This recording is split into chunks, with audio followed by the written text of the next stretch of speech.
Hi, this is Annette with digitalphotographyhowto.com, and today I'm going to teach you how to do a popular finish to your pictures that's called Lomo. It's a really popular finish among photographers. What it does is it imitates an old junky plastic camera that oversaturates the colors in the picture and then fades out to black in the corner, so it's a really cool effect. So what we start out with is choose the image that we want to use, and it's nice to use an image that has a bright color in the background. So you'll go up to Image, Adjust, Brightness, Contrast, and you would in the contrast I would choose about 20 and hit OK. If that's too much, you can go back and make it a little bit smaller, but it looks really bright, but it's going to look really good. Now we'll go up to Image, Adjust, Hue, Saturation, and in the saturation box we'll type 20 also. Now we're going to choose the Marquee Tool, which is up in the very top left-hand corner. It should look like a square. If it doesn't, you can right-click and choose the rectangular Marquee Tool. Then up at the top you're going to choose to feather it, which what it does is it just softens the edge. My camera is about 8 megapixels, so I type in 245. If you have a 5 megapixel, you type in about 200. A 10 megapixel, you type in about 280. So you choose that, then you're going to come over here and select your whole image. You're going to start in the very top left-hand corner and drag all the way down to the right-hand corner so that it's selected. And then you just need to wait, and what it's going to do is feather the edges. It's going to round the corners of your photo.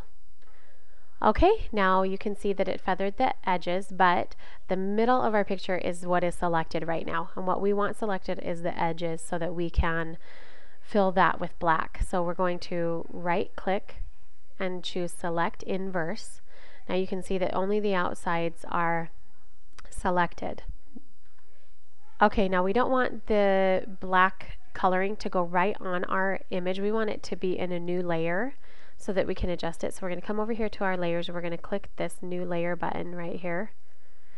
And you can see that there's a brand new blank layer right here, but what's inside that layer is what we have selected right here on our image. So what we're going to do is go up to Edit, Fill. We're going to choose, make sure that it's black, the color up here, and that the opacity is 100. Then we click OK. And then what it does is it fills it with just a little bit of black because it's been feathered, so it's not solid black. Okay, now we want the vignette to look more realistic, so we're going to come over here to our layers palette and we're going to choose, we're going to make sure that this layer is selected, and we're going to choose Overlay.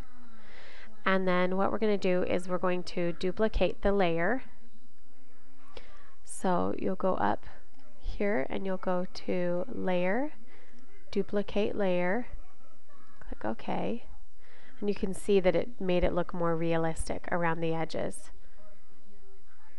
If you don't think that's enough vignette, you can do it again. Layer, Duplicate Layer, and you can see that it got dark again around the edges. I like it like that. So now what we're going to do is we're going to click in the middle of our image to deselect the edges.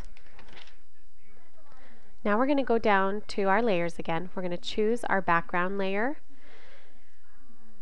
and we're going to choose the new layer to put a blank layer on top of it. We're going to change this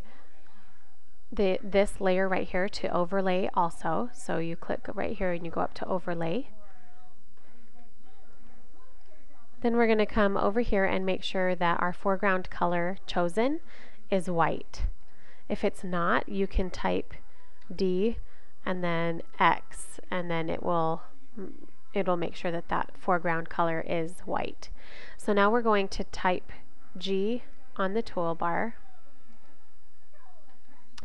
and right here you can see that it selected the gradient tool. It's this one where the color fades to white. You're going to come up here and you're going to choose the radial gradient. And then you're going to go to this drop down and make sure that you choose foreground to transparent, And then what we're going to do is we're going to start in the middle of the image, and we're going to click and then drag the line up all the way to the edge of our image. And then what it will do is make a bright circle in the middle of the image.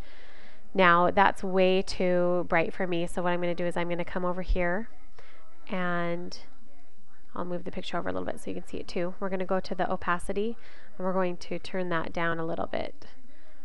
We just want to make sure her face stays bright right there. Now if this isn't a person, you could probably leave it bright. You probably wouldn't have to turn the opacity down, or the opacity down so much. But we don't want her face to look totally washed out. And that's all there is to it. That is the Lomo finish. So it brightens up all the colors that are in the image, and then it fades to a vignette around the outside. And that just gives the image an older look. So have fun with it and come back for more tutorials.